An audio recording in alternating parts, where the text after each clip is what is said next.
सुनिएगा। Question number 7 बेटा देखिए, क्वेश्चन नंबर 7 में क्या है, पूरी पहले डिटेल समझ लो आप। 6.3 करवा रहे हैं हम, 6.3 का question number 7। A chord of circle of radius r subtend an angle 60 degree at the center of the circle. Show that area of corresponding minor segment of the circle is equal to pi r square bracket में 1/6 minus √3/4। Okay, तो पहले बेटा एक circle बना रहा हूं मैं, ये आपका सर्कल हो गया और ये एक कॉर्ड है और ये सर्कल का सेंटर है। सर्कल का रेडियस ये हो गया, रेडियस आर गिवन है, ये भी आर गिवन है और ये कॉर्ड है, सेंटर पर 60 डिग्री बना रहे हैं।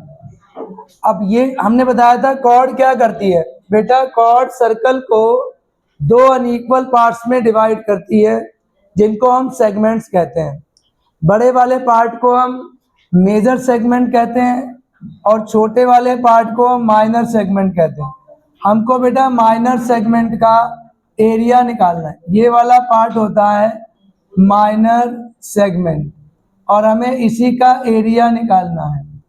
तो पहले बेटा एक बार डेटा लिख दो, रेडियस कितनी गिवन है, रेडियस आर है और सेंटर एंगल क्या है, सेंटर एंगल जिसको हम लोग थीटा बोलते हैं, ये गिवन है 60 डिग्री।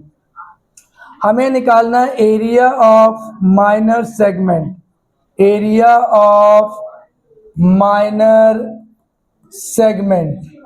सबको फॉर्मूला याद है एरिया ऑफ माइनर सेगमेंट का, क्या बताया था, देखो theta upon 360 into pi r square minus 1/2 r square sine theta, ये आपका एरिया ऑफ माइनर सेगमेंट है।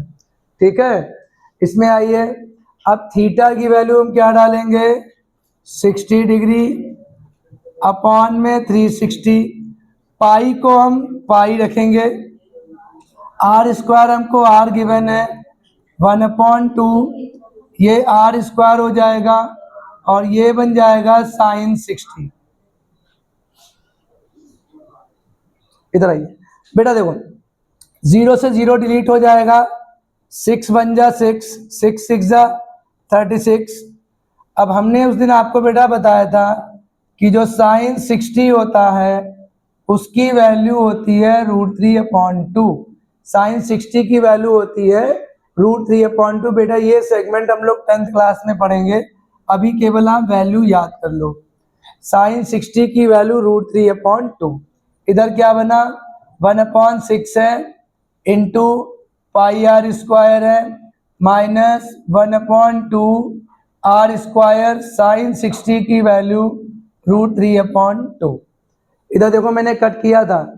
अब बेटा क्या करो आप, यहाँ आर स्क्वायर कॉमन हो रहा है, आर स्क्वायर आप कॉमन कर लो, ये बन गया 6/पाई माइनस पाई/6 सॉरी बेटा √3/4 और आर तो चला गया, बस ये आपका आंसर आ गया। देखो ये मैच कर रहा है, नहीं मैच कर रहा, हाँ ये मैच कर रहा है, लेकिन पाई भी कॉमन लिया है, पाई कैसे कॉमन लिया इन्होंने,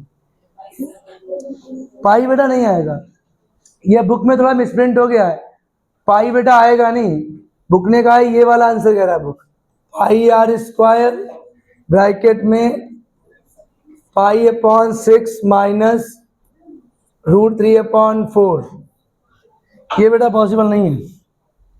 1/6 भी कह रहा है, शो दैट एरिया का माइनर सेगमेंट, हमारे यहाँ पे नहीं होगा वो, ये आंसर अपना सही है, नोट डाउन।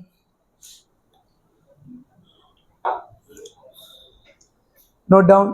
अच्छा इसमें बेटा स्क्वायर यूनिट लिख देना, स्क्वायर यूनिट, एरिया का यूनिट स्क्वायर यूनिट होता है, तो यूनिट तो हमें मालूम नहीं है, आर केवल दे दिया इन्होंने, तो स्क्वायर यूनिट कर देना इसको। आइए क्वेश्चन नंबर 8 पे आइए, नोट डाउन बेटा। क्वेश्चन नंबर 8 कह रहा है an equilateral triangle is inscribed in a circle of radius r, show that the area of the triangle to the area of circle is equal to 3√3/4 pi. एक circle के अंदर एक equilateral triangle inscribed है और आपको बताना है equilateral triangle का एरिया अपॉन सर्कल का एरिया, मतलब दोनों के एरिया का रेशियो बताना है। तो पहले हम क्या करते हैं, एक सर्कल बनाते हैं और उसके अंदर एक इक्विलेटरल ट्रायंगल इंस्क्राइब करते हैं। बेटा एक सर्कल बनाइए पहले, ये क्वेश्चन नंबर 8 है, मैं बता दूं। क्वेश्चन नंबर 8, एक सर्कल के अंदर एक इक्विलेटरल ट्रायंगल इंस्क्राइब्ड है, ये रहा आपका इक्विलेटरल ट्रायंगल और ये सर्कल का सेंटर है। सर्कल का रेडियस आपको r गिवन है, यानी ये भी r होगा, ये भी r होगा। ये पूरी लाइन हम खींचेंगे, ABC हमारा इक्विलेटरल ट्रायंगल मान लीजिए और O is the centre of circle और D आप इसको मान लीजिए पॉइंट। अब बच्चों मैं तुमको एक बहुत अच्छी बात बताने जा रहा हूँ, कोई भी ट्रायंगल हो उसके जो मीडियंस होते हैं वो एक दूसरे को 2:1 में डिवाइड करते हैं।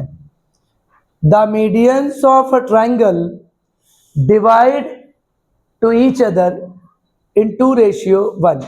किसी भी ट्रायंगल के जो मीडियंस होते हैं वो एक दूसरे को 2:1 में डिवाइड करते हैं, 2:1 में डिवाइड करते हैं।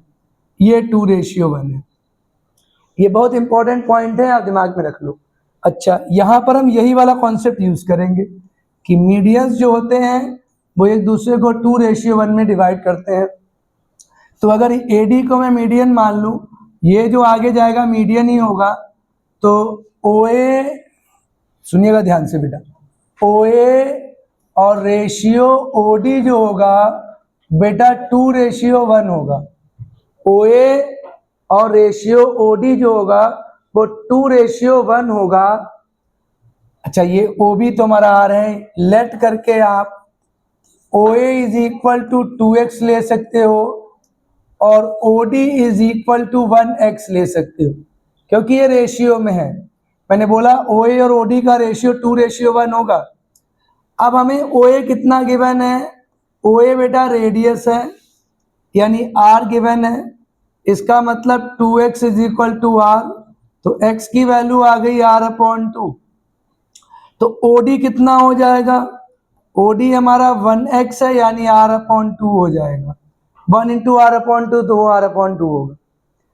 देखिए OD हमारा कितना आ गया, r/2 और OB r है, तो हम BD निकालेंगे। अब हम इन ट्रायंगल BOD, ध्यान से समझना बेटा, इन ट्रायंगल BOD में बाई PGT लगाएंगे, क्योंकि देखो मैं तुमको एक बात बता दूं, इन केस ऑफ इक्विलेटरल ट्रायंगल के केस में जो मीडियन होता है वही एल्टीट्यूड होता है। ऐसे कहिए कि एल्टीट्यूड और मीडियन सेम होते हैं। इसका मतलब ये हुआ कि ये AD को बाइसेक्ट भी करेगा और 90 भी बनाएगा, बाइसेक्ट भी करेगा और 90 भी बनाएगा। तो इन ट्रायंगल BOD में PGT डालेंगे। अब जरा मुझे बताओ BOD में हाइपोटेनियस क्या होगा, हाइपोटेनियस BO होगा, परपेंडिकुलर OD होगा, बेस BD होगा। क्या फॉर्मूला बनेगा, हाइपोटेनियस का square is equal to perpendicular का स्क्वायर और बेस का स्क्वायर। हाइपोटेनियस हमारा OB है, OB ना लिखो, सीधे R लिखो। हाइपोटेनियस R है, परपेंडिकुलर r/2 है, बेटा ध्यान सुनिएगा, और बेस हमारा BD है, बेस को आप BD कर दो। अब क्या बनेगा, ये आएगा r², इधर आएगा r²/4 प्लस ये हो जाएगा BD का स्क्वायर। बेटा इसको इधर शिफ्ट करेंगे, r² minus r²/4 is equal to BD का स्क्वायर। इसके अपॉन में 1 डालो, LCM डालो, 4 एलसीएम हुआ, ये बन गया 4r² minus r² is equal to BD का स्क्वायर। ये बन गया 3r² upon 4 is equal to BD का स्क्वायर। अब स्क्वायर यहां जब लाओगे तो ये बेटा पूरा रूट पड़ जाएगा, 3/4 r² यहाँ रहेगा इज इक्वल टू BD। अब इसका केवल √3 रहेगा, 3 का स्क्वायर रूट नहीं निकलेगा, r² का r हो जाएगा, 4 का 2 हो जाएगा। ये आपका BD आ गया। अब देखो BD हमको मिल गया, सुनिएगा, अब ये क्वेश्चन थोड़ा सा लेंदी है। BD का डबल BC होगा, मैंने बोला था कि AD मीडियन है, तो BD का डबल BC होगा, तो BC कितना आएगा 2BD। अब ये बन जाएगा 2 मल्टीप्लाई √3r अपॉन में 2 से 2 कट करो, ये बन गया √3r। ये बेटा BC आ गया। और BC क्या है मालूम है? BC is the side of equilateral triangle. BC equilateral triangle की साइड है। तो अब हम निकालेंगे एरिया। अब निकालिए एरिया ऑफ ट्राइंगल ABC। तो ABC का कौन बताएगा इक्विलेटरल ट्राइंगल का area? Area of equilateral triangle बताओ बेटा, area of equilateral triangle. Equilateral triangle का एरिया क्या होता है? √3/4 इंटू साइड स्क्वायर। इसको बेटा आप लर्न रखो। तो √3/4 और साइड हमारी कितनी आई है? साइड आई है √3r। इसका जब स्क्वायर करोगे तो ये बनेगा √3/4 इंटू √3 का स्क्वायर 3 और ये r²। तो ये आपका बन गया 3√3/4r²। बेटा स्क्वायर यूनिट आप चाहे तो लगा दो। ये आ गया हमारा ट्रायंगल का एरिया, इक्विलेटरल ट्रायंगल का एरिया। तो ट्रायंगल का एरिया आने के बाद अब हम निकालेंगे एरिया ऑफ सर्कल। सर्कल पूरा ये, तो सर्कल का एरिया होता है πr²। सर्कल का एरिया होता है πr²। अब बेटा इन दोनों का हम रेशियो करेंगे। तो जब हम इनका रेशियो करेंगे तो ट्रायंगल का ऊपर रखना है शायद, हाँ, ट्रायंगल का ऊपर रहेगा 3√3/4 r² अपॉन में बेटा πr²। r² से r² डिलीट, 3/√3 अपॉन में 4π। यही हमारा को प्रूफ करना था कि दोनों का रेशियो बताओ। ठीक है बेटा, नोट डाउन। इस क्वेश्चन नंबर 9 पे आइए। क्वेश्चन नंबर 9 क्या कह रहा है बेटा? ये भी थोड़ा सा टफ है, ध्यान से देखिएगा, समझ में आ जाएगा। क्वेश्चन नंबर 9 का है, a square is inscribed in a circle of radius r. Show that ratio of the area of square to the area of circle is equal to 2/π। मतलब बेटा एक सर्कल के अंदर एक स्क्वायर को इंस्क्राइब किया गया है। सर्कल के अंदर एक स्क्वायर को इंस्क्राइब किया गया है। स्क्वायर मैंने ABCD ले लिया। हाँ, ये स्क्वायर थोड़ा सा अच्छा नहीं बना, चलिए ठीक है, लिख देंगे। ओके, और ये सर्कल का सेंटर है। सर्कल का रेडियस हमको r गिवन है। सर्कल का रेडियस हमको r गिवन है, तो सर्कल का डायमीटर 2r हो जाएगा। ये भी r होगा, ये भी r होगा। हमें स्क्वायर का एरिया और सर्कल का एरिया निकाल के उनका रेशियो निकालना है। तो पहले आप एक बात दिमाग में लाओ, देखो भाई, अगर किसी सर्कल के अंदर कोई स्क्वायर को इंस्क्राइब, स्क्वायर हो या रेक्टेंगल हो, अगर सर्कल के अंदर स्क्वायर हो या रेक्टेंगल हो इंस्क्राइब्ड है, तो जो उसका डायगोनल होगा वो सर्कल का डायामीटर होगा। फिर सुन लो, जो स्क्वायर का डायगोनल होगा वो सर्कल का डायामीटर होगा।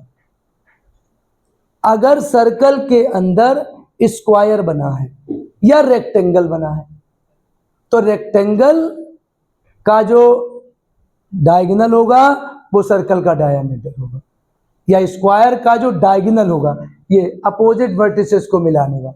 बस ये इसमें मेन बात है। तो मैं यहाँ पे लिखे दे रहा हूँ ABCD इज आ स्क्वायर। अगर ABCD एक स्क्वायर है तो डायामीटर ऑफ, मैं गलत बोल रहा, डायगोनल लिखूंगा, पहले लिखूंगा डायगोनल ऑफ, बेटा क्या लिखेंगे, डायगोनल ऑफ स्क्वायर, मैं यहाँ पे लिखे दे रहा हूं diagonal of square equal to diameter of circle. क्या बोला मैंने, diagonal of square equal to diameter of circle. तो डायगोनल को अगर मैं d मान लूं तो डायामीटर ऑफ सर्कल क्या होगा, 2r होगा। सर्कल का डायामीटर रेडियस का डबल होता है, तो diagonal is equal to 2r आ गया। अब आप निकालिए इस एरिया ऑफ स्क्वायर। कौन बताएगा एरिया ऑफ स्क्वायर क्या होता है, साइड स्क्वायर तो सबको मालूम है, दूसरा बताओ। एरिया ऑफ स्क्वायर होता है 1/2 डायगोनल का स्क्वायर। एरिया ऑफ स्क्वायर होता है 1/2 डायगोनल का स्क्वायर, याद रखो इसको। साइड स्क्वायर एक्चुअली बेटा हमको साइड में मालूम नहीं है तभी मैं डायगोनल यूज कर रहा हूँ। तो ये 1/2 और डायगोनल कितना दिया है 2r का स्क्वायर, तो 1/2 इंटू 4r स्क्वायर, 2 से कट करो, बेटा यहाँ 4r स्क्वायर 2 से कट करो, ये बन जाएगा 2r स्क्वायर। ये आ गया स्क्वायर यूनिट लगा दो, ये बेटा स्क्वायर यूनिट कर दो। एरिया स्क्वायर यूनिट में होता है तो एरिया ऑफ स्क्वायर आ गया। अब बेटा जब स्क्वायर एरिया ऑफ स्क्वायर आ जाए, अब निकालो area of circle. Area of circle, circle का एरिया क्या होता है पाई आर स्क्वायर। सर्कल का एरिया होता है पाई आर स्क्वायर। अब आप दोनों का रेशियो करो, तो बेटा जब दोनों का रेशियो करेंगे तो जो स्क्वायर का एरिया आया है वो ऊपर रहेगा और सर्कल का एरिया नीचे रहेगा, pi r square, pi r square. इसका मतलब ये हुआ आर स्क्वायर से आर स्क्वायर डिलीट, ये आ गया 2/पाई, 2/पाई। और चाहो तो इसको डेसिमल में किया गया है, चाहो तो आप कर लो, देखो 2 ऐसे रखिएगा और पाई की वैल्यू 20। वैसे आप इतने रखो, छोड़ो यार, डेसिमल में दिखाया आप मत करिए। यही आपको प्रूफ करना था, area of square upon area आपको। अच्छा निपुण एक बार ध्यान से देखो, मीडियन और एल्टीट्यूड, इसमें बच्चे बहुत ज़्यादा कंफ्यूज होते हैं। एक ट्रायंगल में मीडियन क्या होता है, एल्टीट्यूड क्या होता है। बेटा मीडियन सामने वाले बेस को बाइसेक्ट करता है, मीडियन सामने वाले बेस को बाइसेक्ट करता है, वर्टिसेस से डाली जाली लाइन है। और एल्टीट्यूड क्या करता है, जो सामने वाले वर्टिसेस से बेस पर खींचा गया एक परपेंडिकुलर होता है। मतलब ऐसे कहिए कि एल्टीट्यूड जो होता है वो सामने वाले बेस के साथ 90 बनाता है, और मीडियन जो होता है वो सामने वाले बेस को बाइसेक्ट करता है। और in two cases, in case of equilateral triangle and in case of isosceles triangle, altitude and median both are same. मतलब 90 भी बनाते हैं और बाइसेक्ट भी करते हैं, दो केसेस में, इन case of equilateral triangle and case of isosceles triangle. देखिए आइसोसेलेस ट्रायंगल में भी जो मीडियन होगा वही एल्टीट्यूड होगा, और इक्विलेटरल ट्रायंगल के केस में भी जो मीडियन होगा वही एल्टीट्यूड होगा। बाकी सारे ट्रायंगल्स के केस में जितने भी स्केल एंड ट्रायंगल, अरे बाकी जितने भी ट्रायंगल बनते हैं इसके नहीं समझ नहीं पाए, मेरी बात ध्यान सुनो बेटा। जैसे ट्रायंगल है, अगर वो इक्विलेटरल ट्रायंगल है या वो आइसोसेलेस ट्रायंगल है, तो जो लाइन 90 बनाएगी वही बाइसेक्ट करेगी, मीन्स मीडियन और एल्टीट्यूड सेम रहेगा। Similarly with isosceles triangle. लेकिन बाकी जो ट्रायंगल जैसे स्केलेन ट्रायंगल हो गया और हमारा ऑब्ट्यूज ट्रायंगल हो गए, अलग अलग ट्रायंगल्स होते हैं, इन दो को छोड़ के अगर कोई भी ट्रायंगल बने, ये मान लिया ट्रायंगल कोई है, तो इनमें आपका मीडियन अलग होगा और एल्टीट्यूड अलग होगा। मीडियन बाइसेक्ट करेगा, एल्टीट्यूड 90 बनाएगा। चलिए आइए क्वेश्चन नंबर 10 पे, क्वेश्चन नंबर 10 पे आइए बेटा। क्वेश्चन नंबर 10 क्या कह रहा है? एक सर्कल के अंदर a hexagon is inscribed in a circle of radius r. Show that ratio of the area of hexagon to a area of circle is equal to. बेटा एक सर्कल के अंदर एक हेक्सागन को इंस्क्राइब किया गया है। ये रहा आपका हेक्सागन, 6 साइड वाला पॉलीगन, ये हमारा 6 साइडेड पॉलीगन है। 1 2 3 4 5 6, इसको मैं ABCD मान रहा हूँ, ABCD E और F। ये हमारा हेक्सागन है और ये रेगुलर है। रेगुलर हेक्सागन मतलब जिसकी सारी साइड्स इक्वल हो। अब ये हमारा सेंटर है, तो ये एक ट्रायंगल बनाया मैंने O। अब ऐसे कितने ट्रायंगल बनेंगे? 1 2 3 4 5 और 6, टोटल 6 ट्रायंगल्स बनेंगे। और ऑल 6 ट्रायंगल्स आर कैसे होंगे बताओ बेटा? ये अगर 6 साइड हो तो ये 60 डिग्री होगा।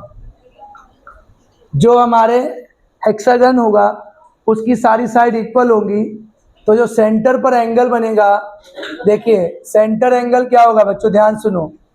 सेंटर एंगल जैसे हेक्सागन है तो 360 अपॉन में 6 करिए तो ये बनेगा 60 डिग्री, ये बनेगा 60 डिग्री। बेटा अगर ये 60 है, अब ध्यान सुनिएगा, ये क्या है? रेडियस है, ये भी रेडियस है। अगर ये रेडियस है, ये दोनों साइड इक्वल है, तो ये दोनों एंगल इक्वल होंगे, यानी ये सब 60-60 हो जाएंगे। अब बताओ, अगर ये सब 60-60 हो गए तो इसका मतलब मालूम क्या है कि DOE जो ट्रायंगल होगा ना, वो इक्विलेटरल ट्रायंगल होगा। अब अगर एक इक्विलेटरल ट्रायंगल है तो ये ऑल 6 आर इक्विलेटरल ट्रायंगल, तो all 6 triangles are equilateral triangle. अब हमारे पास अगर हम आपसे कहें कि ABCDEF एक रेगुलर हेक्सागन है और इसका मुझे एरिया बताओ, तो आपको क्या करना पड़ेगा? 6 इक्विलेटरल ट्रायंगल का एरिया लिख देना। ये आपकी ट्रिक थी। समझ आया नहीं समझ में आया? एक बार मैं फिर से बोल रहा हूँ, एक सर्कल के अंदर एक हेक्सागन इंस्क्राइब किया गया है, और क्योंकि ये हेक्सागन है और ये रेगुलर है, रेगुलर मतलब जिसकी ऑल साइड्स इक्वल हों, तो ये सेंटर पर कितना एंगल बनाएगा? 60 डिग्री का बनाएगा। क्योंकि ये और ये बेटा रेडियस है, तो ये दोनों एंगल इक्वल होंगे, तो अगर ये 60 है तो फिर ये दोनों भी 60-60 हो जाएंगे। इसका मतलब हुआ कि ये जो DOE ट्रायंगल है वो एक इक्विलेटरल ट्रायंगल होगा, और अगर DOE इक्विलेटरल ट्रायंगल है तो फिर ये all 6 triangles are equilateral triangle. तो मैं क्या करने जा रहा हूँ? एरिया हेक्सागन, एक सेकेंड बेटा, एरिया ऑफ हेक्सागन ABCDEF क्या होगा? 6 मल्टीप्लाई √3/4 और इंटू साइड स्क्वायर। बात समझिएगा, क्योंकि इस हेक्सागन में टोटल 6 इक्विलेटरल ट्रायंगल्स होंगे, टोटल 6 इक्विलेटरल ट्रायंगल्स होंगे।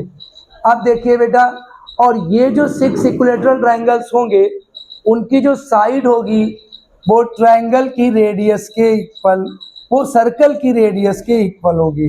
तो 6 × √3/4 साइड क्या होगी, वो रेडियस के इक्वल होगी। ये आपकी रेडियस हो गई।